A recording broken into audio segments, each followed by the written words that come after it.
Trending ngayon, si David Licauco at ang Barda. Dahil nga Barda Day, ngayon Friday, at may event si David. Ito yung aabangan. Sa Monday na, ang Family Feud nila Barbie Fortesa at David Licauco. Team Barbie versus Team David. Salubungin natin ang bagong taon kasama ang minamahal natin Barda Love Team. Ayun sabi ng Family Feud. Sino kaya magbabagi? Si Barbie Fortesa kaya o si David Licauco? Abangan yan mga Barda fans. Yan po, yung ganap ni Barbie. May nagpa-feature sa kanya, sabi nakapagpa-feature din kay Barbie Fortesa. Ano kaya ganap ni Barbie? Samantalang naman ay si David, ay sa post ni Sir Nathan, na nasa Gapan, Nueva Ecija siya. For Three Kings Festival.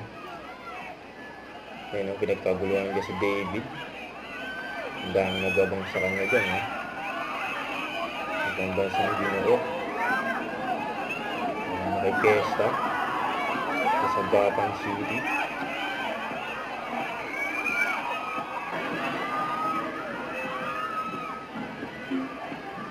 Nagparade din si David, may pagkamayan. Fans nag-abang kay David dyan.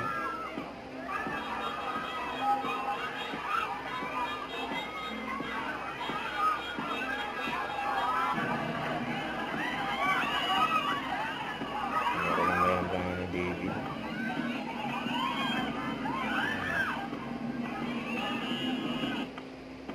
Okay, gawa mga picture yun, I love you, David Licauco. Gabi naman yung poster yun. Ayun, ang dami kong tao. Huwag kalimutan mag-subscribe. Click ang notification bell para lang updated po on the reaction vlog. Bye guys, thank you for watching.